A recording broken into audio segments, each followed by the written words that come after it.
السلام عليكم. halkani waa dhulkeeni hooyo Soomaaliya oo warshadii macdanta iyo dahabka oo burburtay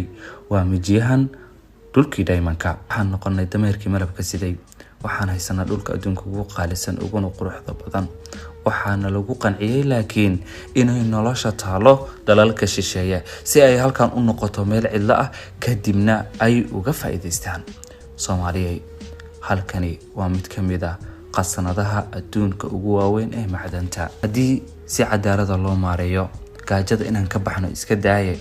ubadkiina markii uu dhasho ayaa akoon loo furi si xaqiisa loogu shubo walaalayaal marnaba kuma talinayo in waqtigan adag aan ka faa'iideysan karno macdantan bal marka hore beeraheena aan u soo laabano oo aan ku fakarno waxaan cuni lahayn inaan anagu gacmaheena ku beerno oo aan ka hortagno qasaarahan aan lugaha kula jirno kalluunkeena warshadeeno oo aan ka fogaano in kalluunkii shalayna laga xaday maanta dibna loogu soo warshadeeyo kadibna laga iibiyo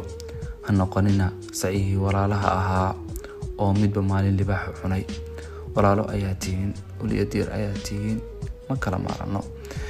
maanta ay xaajo qabasho leedahay ha ka dhigana jiilalka idinka dambeeya kuwa ka shalay inaad waalidiintood ahaydeen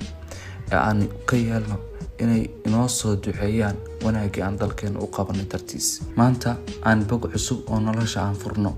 awoodda dhabta ah waa midnimada ma ahan inaad adigu qabiil hebel ka dhalatay haddii aad ugu tiraahdeed laandheera ayaan ahay waxaan kuu sheegayaa inuu adduunka Soomaali kala aqoon kulligoodna loo arko laangaabyo wax matarayaal dad dulaysan wadankeena marka aan ka dhigno mid awood leh muuqaalkan walaal si gaarsiis Soomaalida kale si oo ogaadaan qiimaha wadankooda